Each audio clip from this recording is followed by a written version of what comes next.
It was a year of the strange, the outright deranged, and the totally what the But hey, there was also a bit of luck, and we should honestly cheer, because it was also the year of the queer.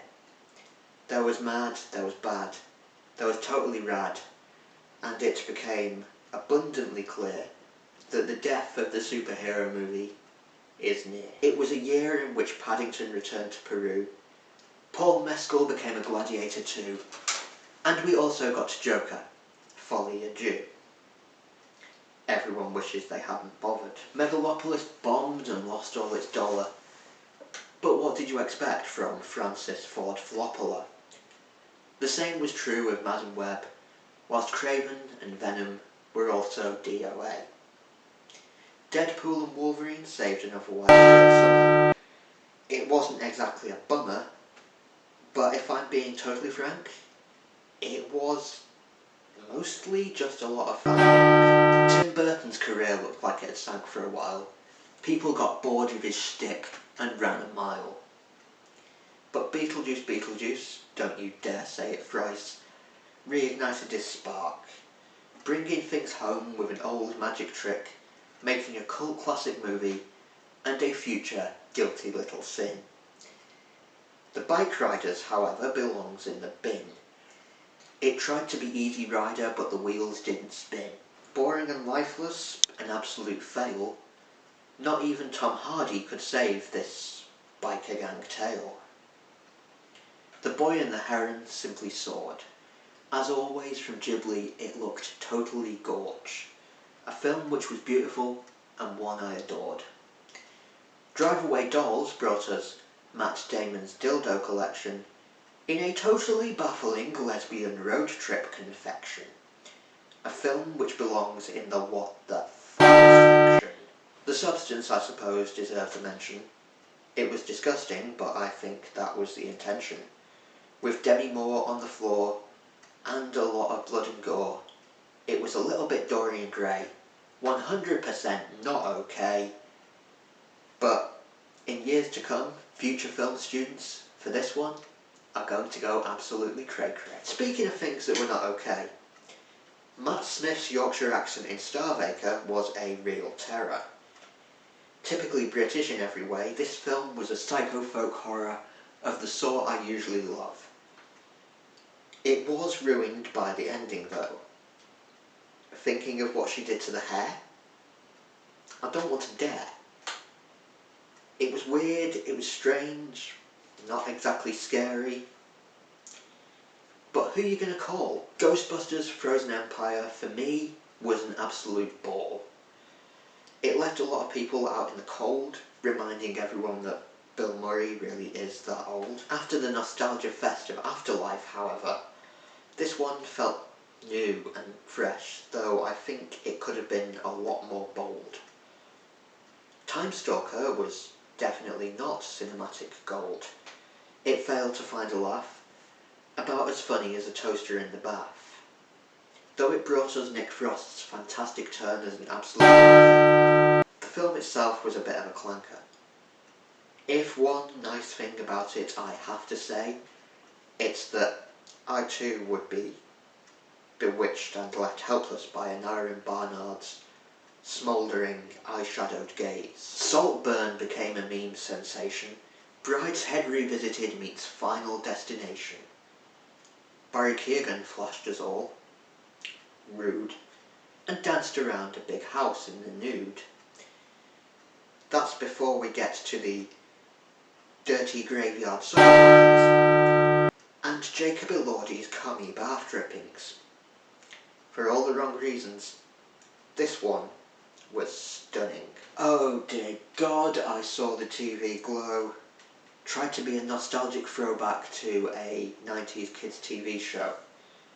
You know, like the one where the girl turns into a puddle. But this, it was a real muddle. With a corny plot and worse special effects, it was one of the year's biggest rejects.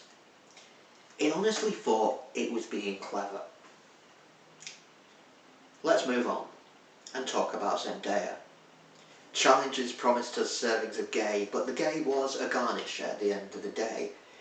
Still, this one was quite a catch. As a future classic, it's game, set and match. Dune 2 was another spicy high, with Timmy C and Zendaya getting down in the sand. An epic and a spectacle of the kind which is grand. More movies of this quality we should really demand.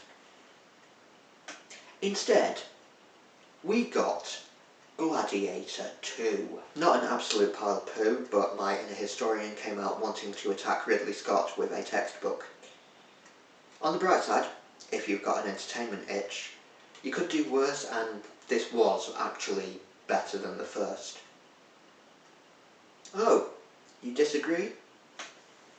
Fight me, bitch. As for Blood and Honey 2, who knew we needed a chainsaw-wielding Winnie the Pooh?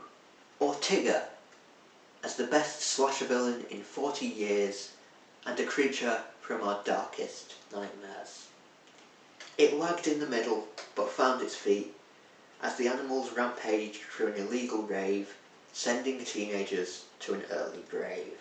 There's a kind of irony in reviewing a film called The Critic.